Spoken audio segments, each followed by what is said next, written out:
Halo, perkenalkan saya Renanda Lanturi Silaban dari kelas 10 MIPA 3 dengan nomor absen 27.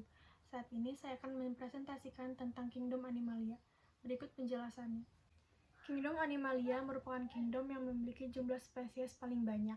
Anggota kingdom ini merupakan organisme multiselur heterotrof yang tidak memiliki dinding sel, memiliki saraf dan otot, dapat bergerak, dan mampu berproduksi secara seksual. Selanjutnya, saya akan menjelaskan tentang klasifikasi Kingdom Animalia. Yang pertama ada filum Porifera. Porifera berasal dari bahasa Latin porus, yang berarti lubang kecil atau pori-pori, dan vere yang berarti mempunyai atau mengandung. Jadi, Porifera adalah hewan yang memiliki lubang-lubang kecil atau pori-pori pada tubuhnya. Struktur tubuh Porifera ada 3. Yang pertama yaitu epidermis atau lapisan terluar, yang tersusun dari sel-sel epitelium pipih. Yang kedua, ada mesoklea berupa latin, yaitu lapisan pembatas antara lapisan dalam dan lapisan luar. Dan yang ketiga, ada endodermis atau lapisan dalam, yang terdiri atas sel-sel leher atau koanosit. Selanjutnya ada sirkulasi air, ada 3, yaitu 1. Askon, yang dihubungkan dengan saluran lurus langsung ke spongosol. 2. Sikon, yang dihubungkan dengan saluran bercabang-cabang ke rongga-rongga yang berhubungan langsung dengan spongosol. 3. Leucon, yang dihubungkan dengan saluran yang bercabang-cabang ke rongga-rongga dan tidak berhubungan langsung ke spongosol. Lalu ada klasifikasi filum Porifera. Yang pertama ada Calcarea, memiliki spikula dari zat kapur dan hidup di laut dangkal. Yang kedua ada Hexatinellida, memiliki spikula yang tersusun dari zat kersik dan hidup di laut yang dalam. Yang terakhir ada Demospongiae, yang bertulang lunak karena tidak memiliki rangka. Lalu filum yang kedua adalah filum Stepora. Filum Stepora dan Cnidaria dikelompokkan sebagai Coelenterata atau hewan berongga. Hewan ini memiliki organisasi jaringan sederhana dengan hanya 2 lapis sel, yaitu sel eksternal dan internal. Tubuh hewan ini lunak, tak berwarna, dan mampu menghasilkan cahaya meskipun tanpa zat fosforus. Memiliki 8 garis silia di permukaan luar dan memiliki simetris radial. Perbedaan dengan hewan Cnidaria adalah pada sistem pencernaannya. Dinding tubuh Stepora dapat dibedakan menjadi mesoderma dan endoderma. Stepora tidak mempunyai nematosista, tetapi tentakelnya mempunyai sel-sel yang menghasilkan zat perekat untuk menangkap mangsa. Selanjutnya, filum yang ketiga adalah filum Cnidaria. Hewan ini memiliki sel-sel cnidosit atau cnidoblast yang berisi organel-organel sengat atau nematosista. Tubuh Cnidaria terdiri atas kantong rongga gastrovaskuler untuk mencerna makanan. Cnidaria hanya memiliki 1 lubang bukaan sebagai mulut sekaligus anus. Cnidaria memiliki 2 bentuk tubuh, yaitu polip yang menetap di suatu tempat dan medusa yang berenang bebas. Cnidaria mempunyai 3 kelas utama, yaitu Hydrozoa, Scyphozoa, dan Anthozoa. Filum keempat adalah filum Platyhelminthes. Platyhelminthes berasal dari bahasa Yunani, yaitu pleti yang berarti pipih dan helminthes yang berarti cacing. Lalu ada struktur tubuh Platyhelminthes ada 3. Yang pertama adalah ektoderma atau lapisan luar yang akan membentuk epidermis dan cuticula. Yang kedua adalah mesoderma atau lapisan tengah yang akan membentuk alat reproduksi, jaringan otot, dan jaringan ikat. Dan yang terakhir adalah endoderma atau lapisan dalam yang akan membentuk gastrodermis atau gastrovaskuler. Selanjutnya ada sistem organ Platyhelminthes. Yang pertama ada sistem pencernaan. Tidak semua dan ada juga yang tidak memiliki. Yang kedua ada sistem ekresi yang berfungsi untuk memelihara keseimbangan osmosis antara hewan dan lingkungannya. Yang ketiga sistem saraf yang terdiri atas 2 tangga tali. Dan yang terakhir ada sistem reproduksi yang bersifat hermafrodit atau terdapat 2 kelamin dalam satu tubuh. Lalu ada klasifikasi Platyhelminthes. Yang pertama yaitu Turbellaria, yaitu cacing rambut getar. Salah satu contohnya adalah Planaria sp atau Dugesia. Cacing ini bersifat karnivor dan dapat ditemukan di perairan. 2. Trematoda, yaitu cacing isap, bersifat parasit pada manusia atau hewan. 3. Cestoda, yaitu cacing pita. Cacing yang termasuk dalam kelompok Cestoda berbentuk pipih seperti pita, tidak memiliki saluran pencernaan dan bersifat endoparasit dalam saluran pencernaan vertebrata. Yang terakhir ada Monogenea. Hewan ini tidak memiliki rongga tubuh. Monogenea mempunyai sistem pencernaan sederhana yang mencakup lubang mulut, usus, serta anus. Contohnya Nobenedania, Plottisomum sp, dan lain-lain. Lalu film yang kelima adalah film nematoda. Nematoda berasal dari kata nematos yang berarti benang dan oidos yang berarti bentuk. Cacing ini sering disebut cacing gilik, juga memiliki anggota terbanyak. Ciri-ciri umum nematoda yaitu dapat dijumpai di darat, air tawar, dan air laut dari daerah kutub hingga daerah tropis. Cacing ini tidak memiliki sistem peredaran darah dan jantung, tetapi tubuhnya mengandung cairan mirip darah yang dapat merembes ke bagian tubuh akibat kontraksi tubuh. Selanjutnya ada anggota dari film ini. 1. Cacing gelang atau Ascaris lumbricoides. 2. Cacing tambang. 3. Cacing kremi.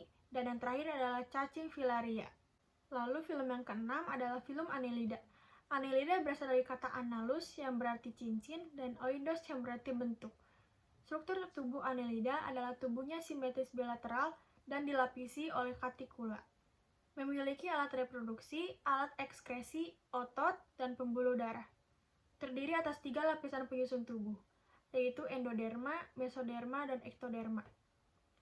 Sistem organ Annelida ada 4, yaitu sistem pencernaan makanan, sistem ekskresi, sistem pernapasan, dan sistem reproduksi. Lalu ada klasifikasi Annelida. 1. Polychaeta, yaitu cacing berambut banyak. 2. Oligochaeta, yang memiliki sedikit rambut. 3. Hirudinea, yang tidak memiliki rambut, dan Parapodia. Lalu masuk ke film yang ketujuh, yaitu film Mollusca. Mollusca berasal dari kata Latin mollis, yang berarti lunak. Hewan yang termasuk film ini tubuhnya lunak. Ciri-ciri umum Mollusca adalah Mollusca bertubuh lunak, tidak beruas-ruas, dan tubuhnya ditutupi oleh cangkang yang terbuat dari kalsium karbonat. Cangkang ini berfungsi untuk melindungi organ-organ dalam dan isi rongga perut, tetapi ada pula Mollusca yang tidak bercangkang.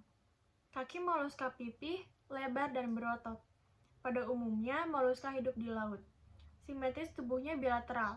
Antara tubuh dan cangkang terdapat bungkus yang disebut mantel, dan tubuh Mollusca dapat mengeluarkan lendir untuk membantu berjalan.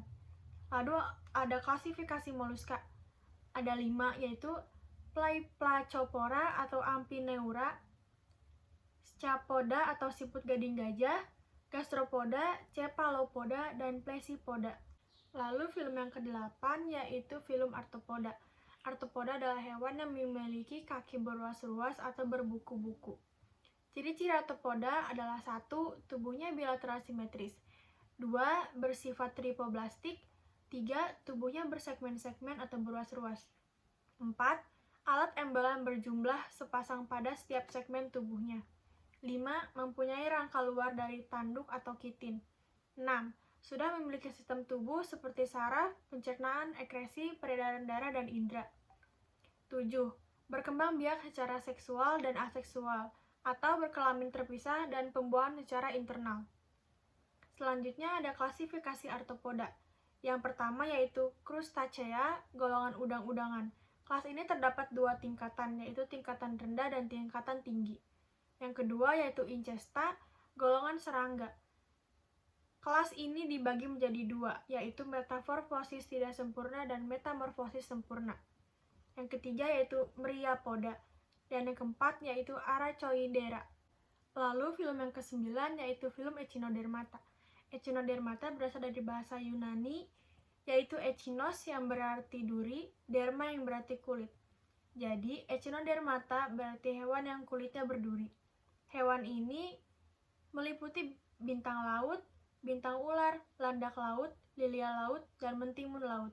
Lalu ada ciri-ciri Echinodermata. Yang pertama, tubuh Echinodermata terdiri atas 3 lapisan dan memiliki rongga tubuh atau disebut dengan tripoblastik. 2. Mempunyai bentuk tubuh yang simetris bilateral pada saat masih larva dan di saat dewasa bentuk tubuhnya simetris radial. Ketiga, memiliki kulit tubuh yang terdiri atas zat kitin. Keempat, bergerak dengan ambulakral, yakni kaki tabung dengan lubang-lubang kecil yang fungsinya untuk menghisap. 5. Memiliki sistem pencernaan sempurna kecuali bintang laut yang tidak mempunyai anus. 6. Tidak mempunyai sebuah sistem ekskresi.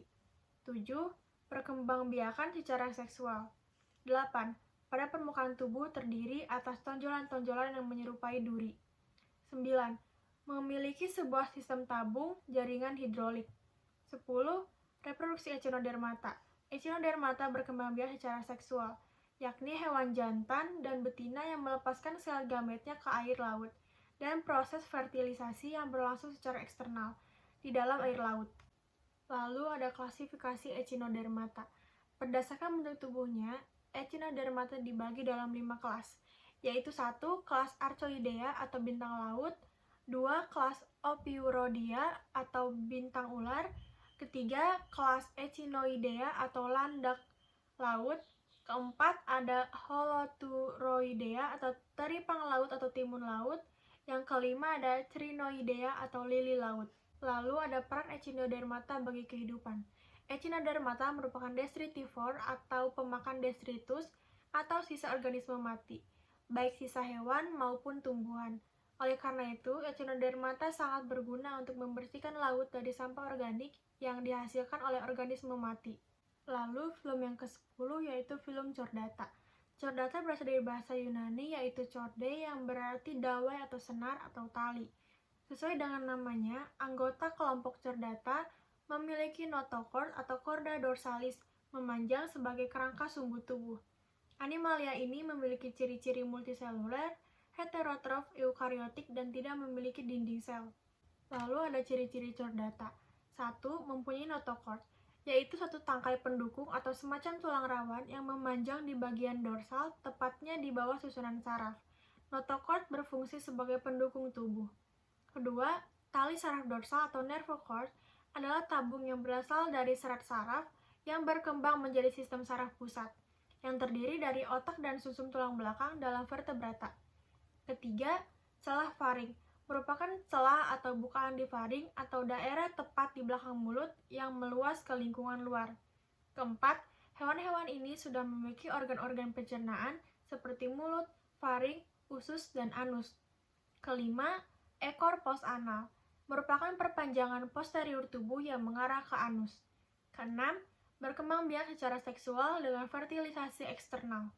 Lalu klasifikasi Chordata ada 3. Yang pertama, lancelet, memiliki bentuk menyerupai ikan namun tidak memiliki sirip. Transparan, memanjang seperti pisau, dan ukuran tubuhnya lebih kecil. Karena tubuhnya seperti pisau, maka hewan ini dinamakan lancelet. Yang kedua ada tunicate. Hewan ini hidup di laut secara mandiri atau parasit. Fase larvanya biasanya memiliki 4 struktur Chordata. Sementara pada fase dewasanya, meskipun tunicate diklasifikasikan sebagai Chordata, mereka telah kehilangan notochord, tali saraf, dorsal, dan ekor postanal, tetapi mereka masih memiliki celah faring. Yang terakhir ada Craniata. Hewan vertebrata memiliki ruas-ruas tulang belakang sebagai perkembangan dari notochorda. Habitatnya di darat, air tawar, maupun di air laut. Lalu ada manfaat Chordata. Manfaat Chordata yang terutama adalah menyediakan petunjuk asal-usul vertebrata dari sudut pandang evolusi. Chordata juga dimanfaatkan sebagai sumber bahan makanan, misalnya daging atau telur ayam dan susu sapi. Lalu yang terakhir ada budidaya hewan. Pemenuhan kebutuhan hidup dapat dilakukan dengan melakukan budidaya terhadap sumber daya. Selain untuk keperluan ekonomi, budidaya hewan dilakukan untuk keperluan pelestarian hewan. Mungkin hanya segitu bisa saya sampaikan, semoga bisa bermanfaat dan dapat dimengerti. Mohon maaf jika ada kesalahan kata. Terima kasih.